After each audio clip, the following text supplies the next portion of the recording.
I'm very grateful to a lot of people who made my job so much easier than it would normally be, including Dr. Vaden, who did the transition for us from science to math, and Cynthia Morley-Moore, who has been a fantastic dean for the years I've been here, and all the wonderful people I work with, including Wendy, the support staff, and all the various departments in the school.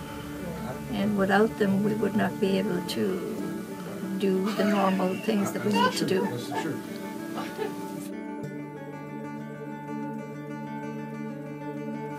I had a lot of students who came with ambition to go to USC for business, and some of them went over and did fantastically well and still stay in contact after all those years. And others went over and decided that business was not the route they wanted to go or the route they wanted to take. And then just regular students who are very appreciative of any small thing you do for them, no matter what the difficulty is, whether it's in trying to get another class or whatever.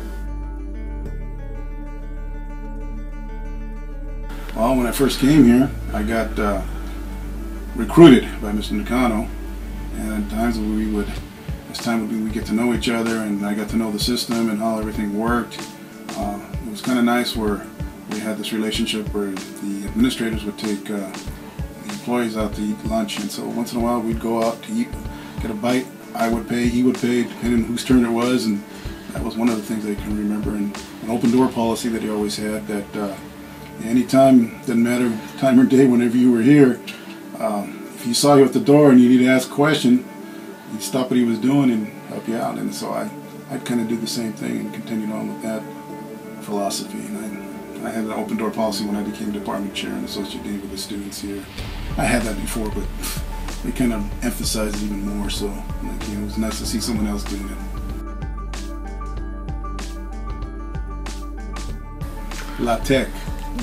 That's what we used to call it. That's what Mr. Barone, this Mr. Castro, Cardoza, these are people that have left.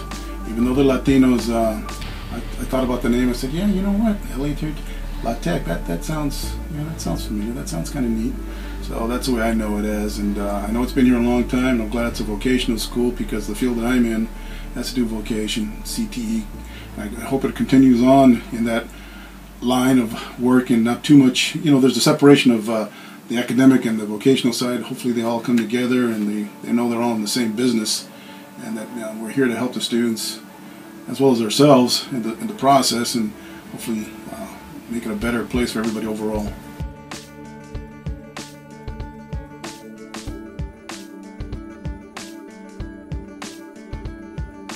It was very interesting. I was working in the apparel industry, and I started here as an adjunct instructor. I was replacing an instructor who was ill at the time.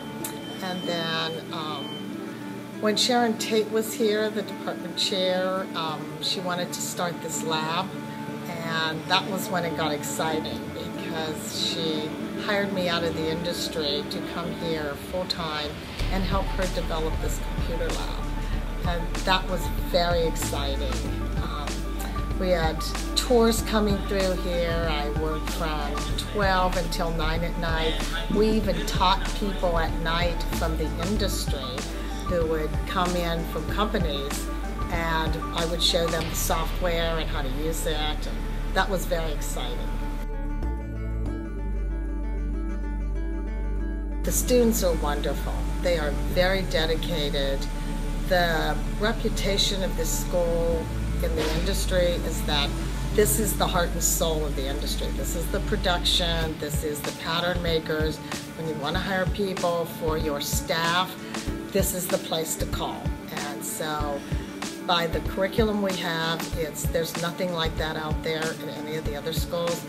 We really stress how to construct a garment, how to do production, how to be the pattern makers.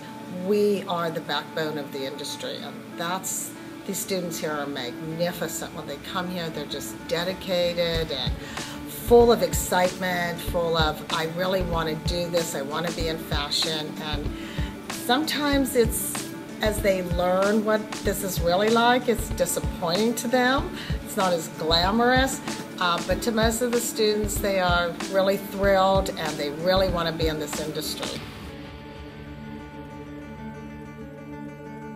Okay, I started here as an adjunct in 1996 as an alumnus of the college. I loved the opportunity to come back and actually teach here.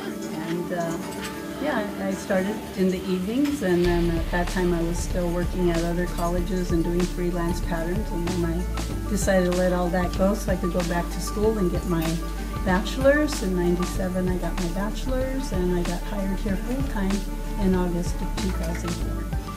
I started in 1994 as a adjunct. Then 1999 I was hired as a full-time faculty. Before I was working in my country as fashion designer, and I've done everything from A to Z in fashion. I got my education over there. I just came here. Suddenly end up in Tech because I needed terminology of fashion in English, which I didn't know. I didn't speak English at that time yet, and so I ended up in the fashion design department, and I got my degree from Tech, AA degree complete, because I didn't have my papers from my country, and I was hired. The best college in the United States. That's what I can say about this program, because I used to teach in 5 different colleges in Los Angeles, and also my students were accepted in FIT in New York, and they told me, actually the professors from FIT, because I gave some references, they called me here and told me that your students don't have to take our patterns, they know more.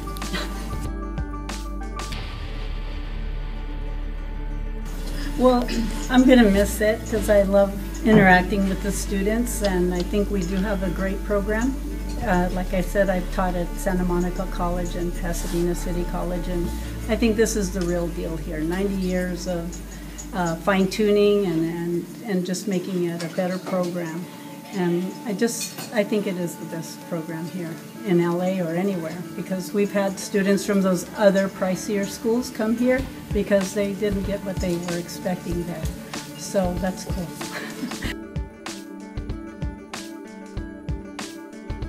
Well, I got here in '99. I had been in the district for a few years. I taught in Pace over at Harbor College. Well, there's been a lot of changes since I've been here, especially in terms of the building program. Everything kind of moves every couple of years. It has for a while. I think I counted up one time that I've parked in 16 different parking lots over the years. I think the last little bit of painting they've been doing has actually been quite successful, because now it's really, the campus is really for the first time kind of homogeneous in terms of its overall feel. It feels less disparate than it has for quite a long time. Well, I think I wouldn't say there's anything that's really been a special moment in that respect, but I think it's the students initially that kind of made the place for me. Primarily because, over the years, you always have that student who comes here and maybe they're taking automotive or something, and they're going to get their credential, and then they decide they're going to get their AA, and so they do their prerequisites, and then pretty soon they say, maybe I'm going to transfer to Cal State, and a couple years later they come back and you see them, they're going to graduate school or something. And over the years I've had countless students who have taken that path, and they wind up at USC or UCLA.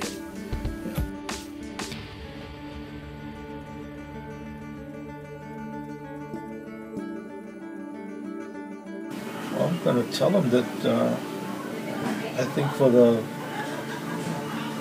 investment that they put in, they can't beat the education that they get in this institution. I mean, I was fortunate enough to take an apprenticeship and go to private school, so I mean, I appreciate what they get here for what they pay. And I mean, I don't think any of us here, no matter where we came from, try to give the students any less than what we learned when we went to school. So I think that's a great thing here. All the students benefit from our backgrounds. Oh, when we take trips to, we've taken students to the Culinary Olympics. And for a lot of them, that's the first time they've ever been outside the United States. So for them just to see them experience the world and different cultures and foods, and get to see all the thing that goes on in the world that we try to teach them. And this is firsthand for them, so us telling them about it and showing them pictures is nothing like experiencing it for real at the first time. So I think that those are the things that will always stay with me. I think the first thing I remember, I started in September of 1989, and at the time there was only one full-time bakery instructor, and it was me. I taught 4 levels of baking, which really was 8 classes. My students, I think, were of Asian descent, and we were a small group of students, but we worked very well together. There was one full-time instructor that came, part-time instructor I should say, that came on Monday, and he taught the history of baking. And after that, he was here 5 hours, but the rest of the week was on me. So I'm thinking back to, how did I do it? How did I take care of 4 exams for 4 different groups of students, be in 4 places at one time? That's impossible. So I really relied on the support and help from the students, because that's all I had. It was just my students and myself. I think more than anything, it's working with the students. I have met some of the most interesting students, and these students from time to time will call me, or they'll send me letters. They let me know where they are. If they're working someplace where they feel that there's an opportunity for one of our students to possibly get a job from there, then they will. They always remember that they're from Trade Tech, and that's what I tell my students. Remember where you came from. Not so much remember me, but remember where you came from, and remember the skills and knowledge that we gave you when you attended Trade Tech. Because we stand for excellence. Our students, by far, we do quite well. We have a lot of hands-on experience, which I think is very important, because when you get into the real world and you actually have to work, then you'll have the experience, and that's a good thing.